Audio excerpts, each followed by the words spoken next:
ઓમ શાંતિ. 19 તારીખના ભગવાનના મહાવાક્યોનો સાર છે.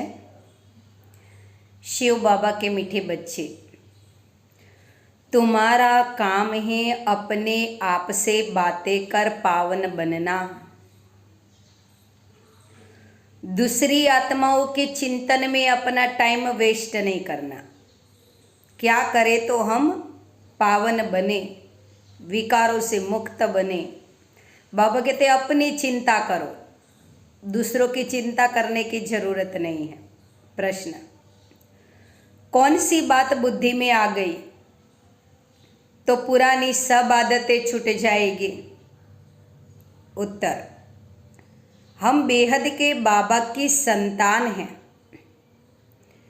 विश्व के मालिक ठहरे, देवता बनने वाले हैं, कोई सामान्य आत्मा नहीं है. इतना ही जो याद रह जाए ना तो भी बाबा कहते बुद्धि में से पुरानी सब गंदी आदतें छूट जाए. स्वयं शिव बाबा ने मुझे पसंद किया है देवता बनने के लिए.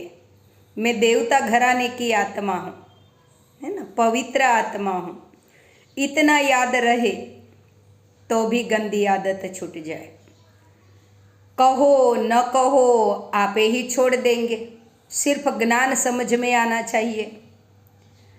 उल्टा सुल्टा खान पान, शराब आदि बुराइयाँ भी छूट जाएगी. विकार तो छूटेंगे बाबा कहते हैं, पर रोज रोज बाबा के ज्ञान का अध्ययन करने से व्यसन भी छूट जाता है, फैशन भी छूट जाती है. कहेंगे वाह, हमको तो लक्ष्मी नारायण जैसा बने, 21 जन्म का राज्य भाग्य मिलता है, तो क्यों नहीं पवित्र रहेंगे, लक्ष्मी नारायण की दुनिया में जाएंगे. धारणा सार, अपनी उन्नति का ही चिंतन करना, दूसरी किसी बात में नहीं जाना. पढ़ाई और याद का पूरा अटेंशन देना है. कैसे बाबा की याद ज़्यादा से ज़्यादा रहे. बुद्धि भटकती तो नहीं है ना, वो भी चेक करना है. दूसरी पॉइंट, अब शिव बाबा डायरेक्ट आए हैं, इसीलिए अपना सब कुछ युक्ति से ट्रांसफर कर देना है. जैसे भक्ति में भी देखो, जिस भगत ने मुट्ठी चावल भगवान को अर्पण किया तो गरीबी से तो मुक्त हो गया, पर महल मिल गया. ऐसे ही ये शिव बाबा का यज्ञ है. बाबा कहते जो आत्मा इस यज्ञ में तन से सेवा करती है तो कर्म भोग से छूट जाती है, धन से सेवा करती है तो बाबा कहते दूसरे जन्म में धनवान बनते हैं, और मन से सेवा करते हैं तो दुआएं मिलती हैं. तो बाबा के यज्ञ में तन मन धन से सेवा करनी है. जितना हो सके हमारा तन मन धन सफल करना है. पतित आत्माओं से लेन देन नहीं करनी, क्योंकि जब तक लेन देन पूरी नहीं होगी पतितों के साथ, तब तक बाबा कहते यहाँ से मुक्ति नहीं मिल सकती. इसीलिए कोई भी पतित आत्मा से लेन देन मत करो.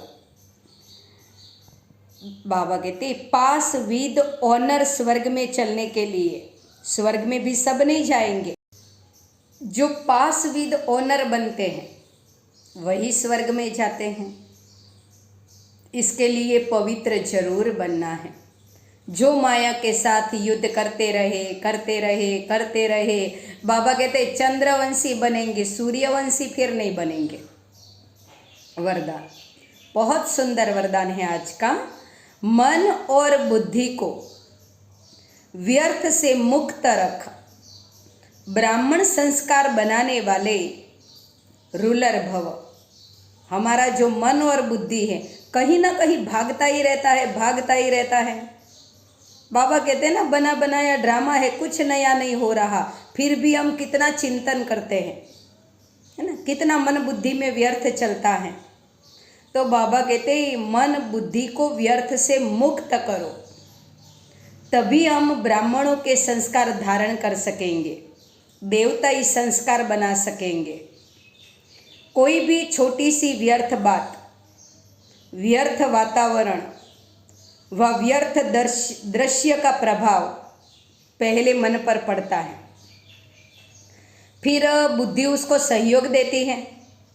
जो बात बार बार मन में सोचते हैं ना, बुद्धि में बिठ जाता है, और जो बात बुद्धि में बिठ गई अंदर घर कर जाता है। मन और बुद्धि अगर उसी प्रमाण चलती रही तो संस्कार बन जाता है। फिर भिन्न भिन्न संस्कार दिखाई देते हैं। जो ब्राह्मण संस्कार नहीं है, किसी भी व्यर्थ संस्कार के वश होना, अपने से ही युद्ध करना है। तो बाबा कहते घड़ी घड़ी खुशी गुम हो जाना, यह क्षत्रियपन के संस्कार है। तो त्रेता में तो नहीं जाना है हमें, तो क्षत्रियों के संस्कार क्यों धारण करें? हमें तो सूर्यवंशी बनना है ना, तो देवता ही संस्कार धारण करेंगे। ब्राह्मण अर्थात रूलर व्यर्थ संस्कारों से मुक्त होंगे, परवश नहीं। ब्राह्मण माना श्रेष्ठ पवित्र आत्मा, वो कोई विकारों के परवश नहीं होते। स्लोगन। मास्टर सर्वशक्तिमान वह है जो दृढ़ प्रतिज्ञा से सर्व समस्याओं को सहज पार कर ले। बाबा कहते हैं ना, समस्या तो आएगी पर दृढ़ संकल्प से सर्व समस्याओं को पार करना है। दृढ़ संकल्प माना हर पल शिव बाबा मेरे साथ हैं, यह संकल्प से हर समस्या को पार करना है। ओम शांति।